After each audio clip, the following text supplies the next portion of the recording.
हम लोगों ने अभिनव मनुष्य के सारे पैराग्राफ्स पढ़ लिए हैं। अब लास्ट के 2 पैराग्राफ्स बाकी हैं, तो चलिए हम लोग उस ओर आगे बढ़ते हैं।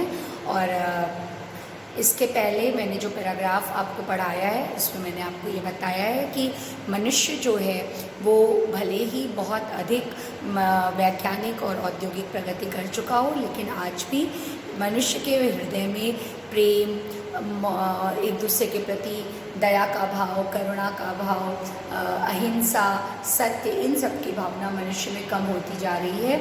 और यही जो है वो इनका रामधारी सिंह दिनकर जी का मुख्य दुख का विषय है। ठीक है, तो यहाँ तक हम लोग पढ़ चुके हैं। अब चलिए आगे देखते हैं कि वो क्या कह रहे हैं इसी पोयम के कंटिन्यूएशन में। मैंने आपको इसके पहले ये पैराग्राफ पढ़ाया था, किंतु नर प्रज्ञा सदा गतिशालिनी उद्दाम, ले नहीं सकती कहीं रुक एक पल विश्राम। यहाँ तक मैं आपको पढ़ा चुकी हूँ। अब हम लोग लास्ट के 2 पैराग्राफ्स देखेंगे। यह मनुज ब्रह्मांड का सबसे सुरम्य प्रकाश, कुछ छिपा सकते न जिससे भूमि या आकाश। यह मनुज जिसकी शिखा उद्दाम, कर रहे जिसको चराचर भक्ति युक्त प्रणाम। यह मनुज जो सृष्टि का श्रृंगार, ज्ञान का विज्ञान का आलोक का आकार। फिर से मैं यहाँ तक पढ़ूंगी। यह मनुज ब्रह्मांड का सबसे सुरम्य प्रकाश, कुछ छिपा सकते न जिससे भूमि या आकाश। यह मनुज जिसकी शिखा उद्दाम, कर सके जिसको चराचर भक्ति युक्त प्रणाम।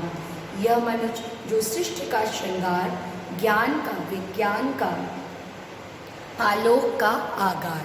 तो आपको इसमें समझ में आया होगा कि मनुष्य जो है वो पृथ्वी का सर्वश्रेष्ठ प्राणी है और उसके असीमित भौतिक और औद्योगिक उन्नति की ओर इस पैराग्राफ में, इन पंक्तियों में कवि इशारा कर रहे हैं। तो आपका प्रसंग इसमें क्या होगा कि कवि यहाँ पर यह मान रहे हैं पूरी तरह से, या कवि की यह धारणा है कि मनुष्य ब्रह्मांड का सर्वश्रेष्ठ प्राणी है, मनुष्य ब्रह्मांड का सर्वश्रेष्ठ प्राणी है और उसको असीमित भौतिक और वैज्ञानिक प्रगति प्राप्त हो चुकी है। उसको वैज्ञानिक और भौतिक असीमित प्रगति प्राप्त हो चुकी है। तो चलिए पहले हम शाब्दिक अर्थ बताते हैं आपको। यह मनुष्य ब्रह्मांड का सबसे सुरम्य प्रकाश।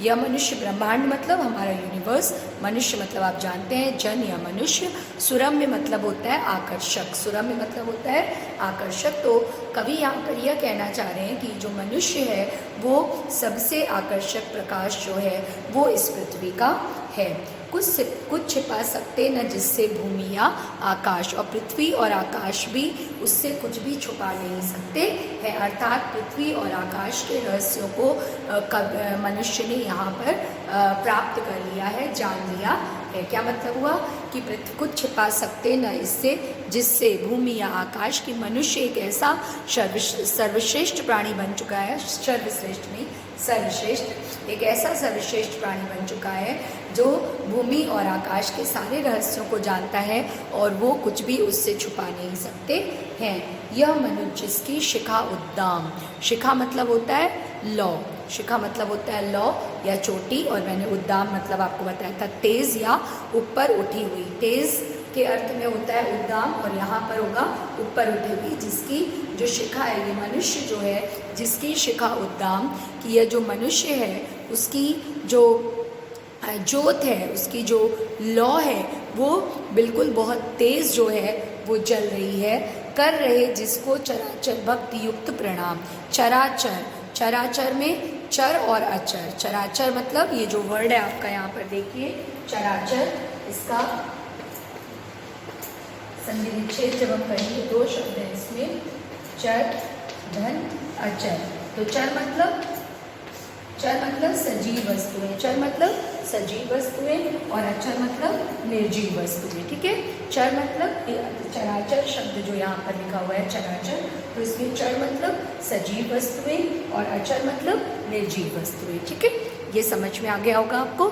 तो ये क्या कह रहे हैं, कर रहे जिसको चराचर भक्ति युक्त प्रणाम, मतलब आज मनुष्य की जो लॉ है, मनुष्य की जो ज्योत है वो इतनी आगे बढ़ चुकी है, मनुष्य आज इतनी प्रगति कर चुका है कि उसको चर और अचर, सजीव और निर्जीव दोनों ही प्राणी, सजीव प्राणी और निर्जीव वस्तुएं सब उसको भक्ति युक्त होकर के भक्ति से, श्रद्धा से, आदर से नमन करते हैं। यह मनुष्य जो सृष्टि का श्रृंगार, आज ये जो मनुष्य है ये सृष्टि का श्रृंगार बन चुका है। आज स्वयं मनुष्य जहाँ खड़ा हो जाए वह पृथ्वी का कोना ही सुंदर दिखाई देने लगता है। फिर क्या है? ज्ञान का, विज्ञान का, आलोक का आगार। ज्ञान का, विज्ञान का, आलोक का आगार। आज मनुष्य जो है वो ज्ञान का, विज्ञान का, विज्ञान मतलब साइंस का, ठीक है, साइंस का, आलोक मतलब प्रकाश, प्रकाश बन चुका है। और आगार मतलब होता है घर। आगार मीन्स क्या होता है? घर। आगार मीन्स होता है घर। तो इसका मतलब है कि आज मनुष्य जो है वो क्या बन चुका है? आज मनुष्य विज्ञान का, प्रकाश का घर बन चुका है। आज मनुष्य जो है वो विज्ञान का और प्रकाश का घर बन चुका है। आज मनुष्य विज्ञान का और प्रकाश का घर बन चुका है। ठीक है, तो चलिए पहले यहाँ तक मैं आपको लिखवा देती हूँ, उसके आगे आप फिर पढ़ाएंगे। उसके बाद पहले यहाँ तक नोट करिए। तो लिखिए, कवि कहते हैं कि मैं ये जानता हूँ, कवि कहते हैं कि मैं ये जानता हूँ कि मनुष्य इस ब्रह्मांड का सर्वश्रेष्ठ प्राणी है। कवि कहते हैं कि मैं जानता हूँ कि मनुष्य इस ब्रह्मांड का सर्वश्रेष्ठ प्राणी है। पृथ्वी और आकाश के रहस्यों को उसने ढूंढ लिया है। पृथ्वी और आकाश के रहस्यों को उसने ढूंढ लिया है। तथा वह निरंतर प्रगति के पथ पर अग्रसर है। तथा वह निरंतर प्रगति के पथ पर अग्रसर है। फिर यहाँ पर मैंने आपको बताया था सजीव और निर्जीव। तो लिखिए, सजीव और निर्जीव, या आप इसको चेतन और जड़ भी कह सकते हैं। अचर मतलब जड़ और चर मतलब चेतन। अचर मतलब जड़ और चर मतलब चेतन। जड़ और चेतन, जड़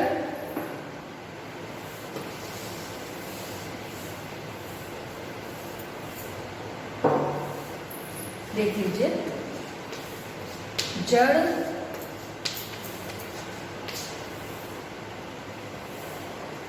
जड़ और चेतन सभी प्राणी उसके आगे नतमस्तक हैं। जड़ और चेतन सभी प्राणी उसके आगे नतमस्तक हैं।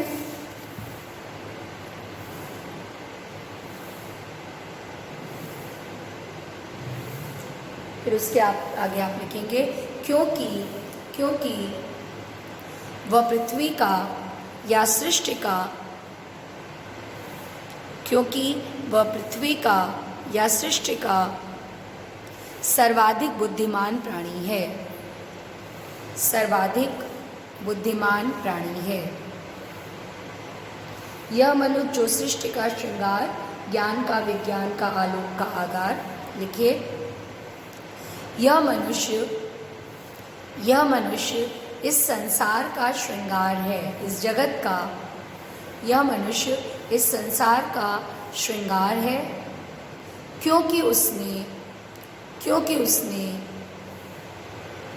ज्ञान विज्ञान के क्षेत्र में, क्योंकि उसने, बताएंगे ना कि क्यों है, तो रीज़न बताएंगे, क्योंकि उसने ज्ञान और विज्ञान के क्षेत्र में असीमित प्रगति कर ली है। असीमित प्रगति कर ली है। किंतु यह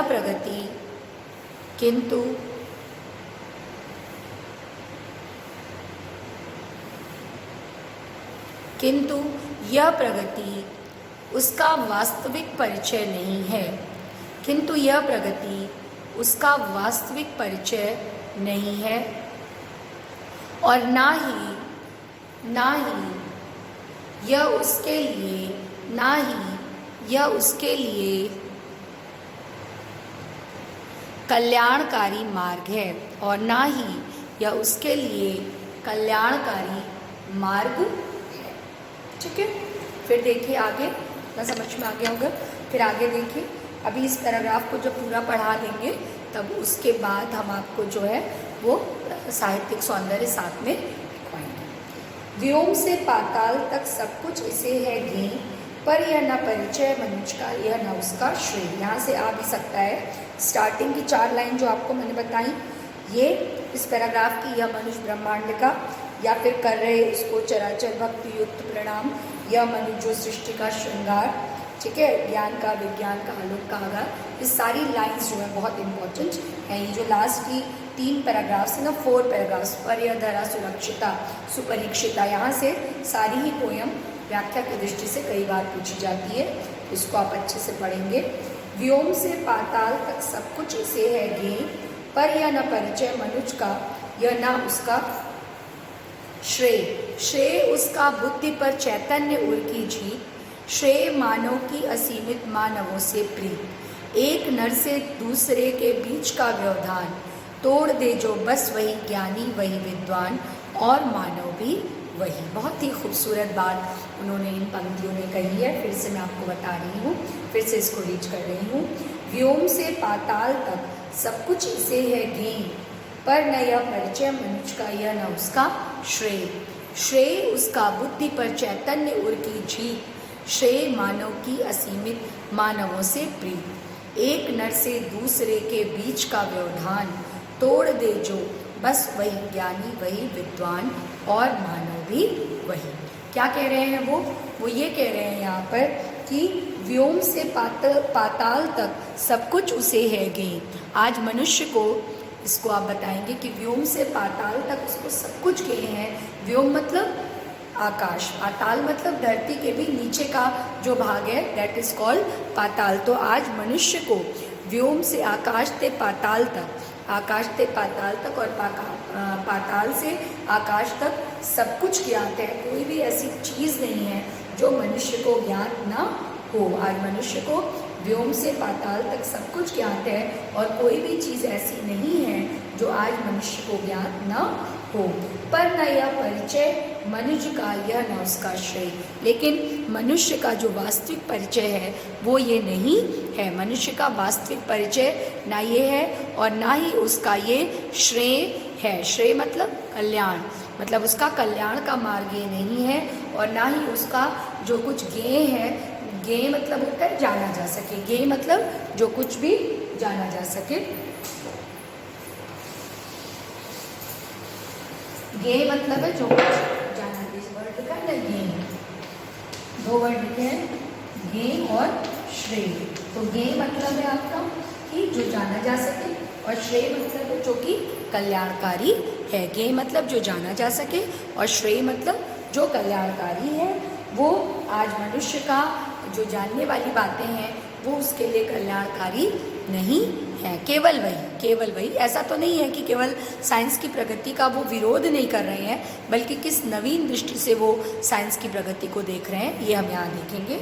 श्रेय उसका बुद्धि पर चैतन्य उर की जीत। मनुष्य का श्रेय क्या है, मनुष्य के लिए कल्याणकारी क्या है कि वो अपने चैतन्य जो उसकी बुद्धि है उस पर उसका दिल, उसका जो हृदय है, उस चैतन्यता भरे उर मतलब हृदय, उसके दिमाग पर चैतन्य हृदय की जीत स्थापित हो जाए, ये उसका असली श्रेय है।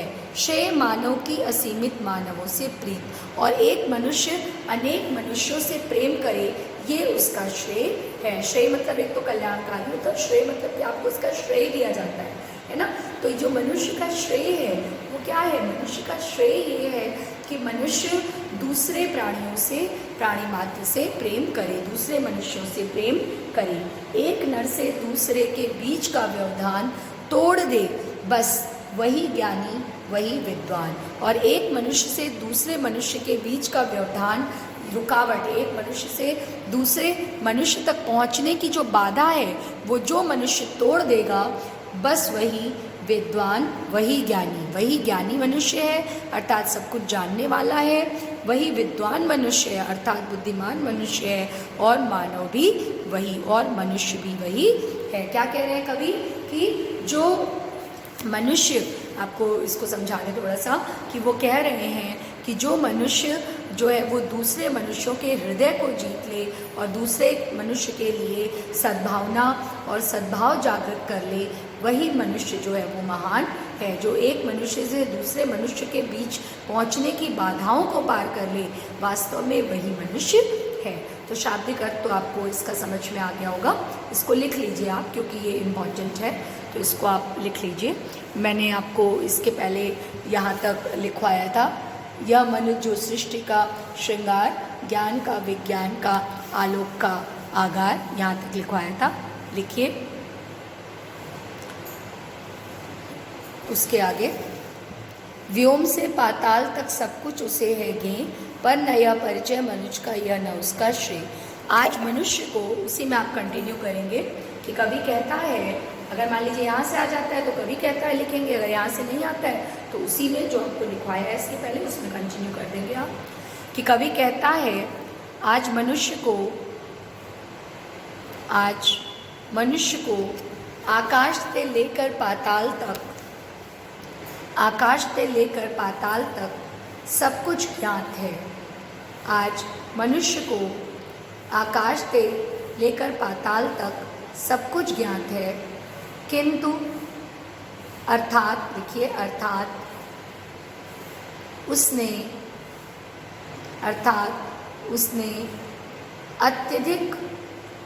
अत्यधिक भौतिक प्रगति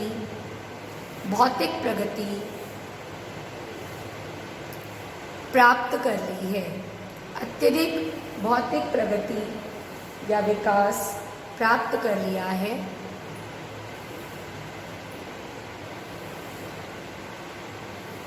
परंतु यह प्रगति उसका वास्तविक परिचय नहीं है। परंतु यह प्रगति उसका वास्तविक परिचय नहीं है। पूर्ण विराम। जब तक वह, नीचे लास्ट की 2 लाइन मैंने ली हैं, जान करके ली हैं, क्योंकि अगर मान लीजिए वहाँ से आ जाता है तो आपको स्टार्टिंग के लाइंस का अर्थ लिखना होगा। ध्यान रखिए कि लास्ट की 2 लाइन जो पिछले पैराग्राफ में मैंने पढ़ाई उसको मैंने यहाँ पर व्याख्या में ली है, क्योंकि अगर वहाँ से आ जाता है तो आप एकदम से तो व्याख्या नहीं शुरू करेंगे, पुराना अपना लिखेंगे, तो इसलिए मैंने लास्ट की 2 लाइन फिर से दूसरे शब्दों में आपको लिखवानी है। ठीक है। जब तक मनुष्य बुद्धि पर हृदय की विजय प्राप्त नहीं कर लेता, जब तक मनुष्य बुद्धि पर हृदय की विजय नहीं प्राप्त कर लेता, तब तक उसकी सारी प्रगति व्यर्थ है।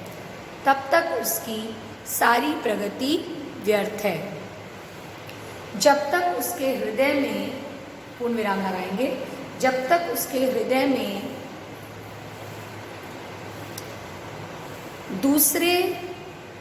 दूसरे मनुष्यों या प्राणियों के लिए, जब तक उसके हृदय में दूसरे मनुष्यों या प्राणियों के लिए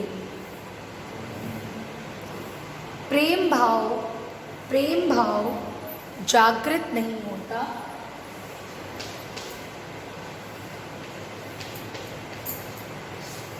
प्रेम भाव जागृत नहीं होता, इस पर लिखे मैंने, जागृत नहीं होता, कॉमा, मनुष्य के प्रति या दूसरे मनुष्य के प्रति सद्भाव जागृत नहीं होता,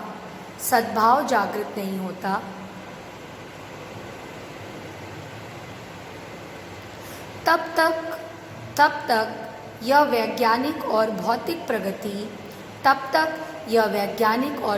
प्रगति किसी काम की नहीं है। ऐसे ही लिखिएगा, बिल्कुल किसी काम की नहीं है। जो मनुष्य मानव के बीच, कैसे लिखेंगे इसको, जो मनुष्य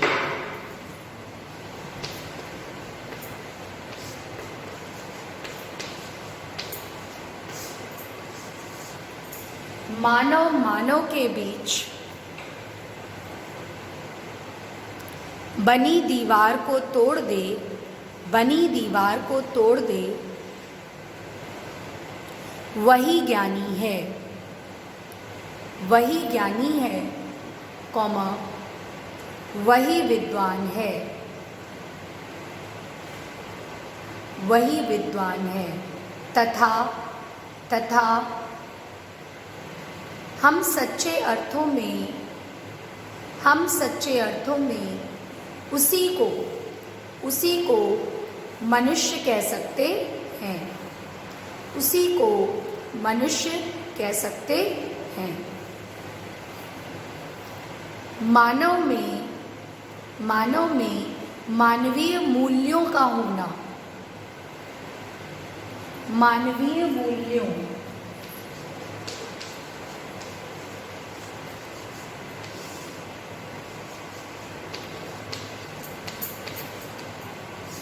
मानव में मानवीय मूल्यों का होना अनिवार्य है, अनिवार्य है। इसके अभाव में, इसके अभाव में उसका ज्ञान विज्ञान, उसका ज्ञान विज्ञान एवं प्रगति व्यर्थ है, एवं प्रगति व्यर्थ है। ठीक है, तो अब इसका काव्य सौंदर्य लिखिए, पिछले पैराग्राफ को। और इसका फर्स्ट पॉइंट लिखेंगे आप, मानव मूल्यों को विशेष महत्व दिया गया है, मानव मूल्यों को विशेष महत्व दिया गया है। दिनकर जी मानवतावादी कवि हैं, मानवतावादी एक में होगा, मानवतावादी कवि हैं।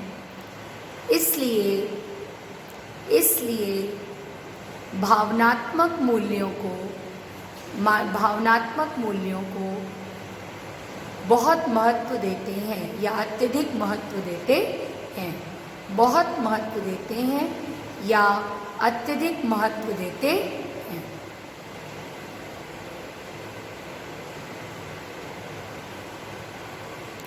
भाषा में थर्ड पॉइंट लिखेंगे, भाषा में लाक्षणिकता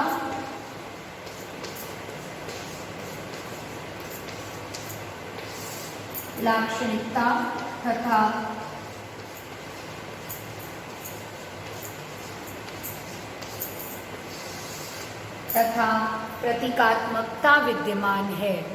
भाषा में लाक्षणिकता तथा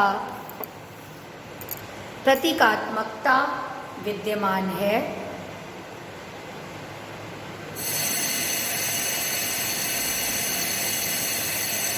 एक अलंकार होता है जिसमें किसी चीज़ को डिस्क्राइब किया जाता है, किसी भी चीज़ को डिस्क्राइब किया जाता है, उसे हम कहते हैं उल्लेख अलंकार। कौन सा अलंकार? उल्लेख।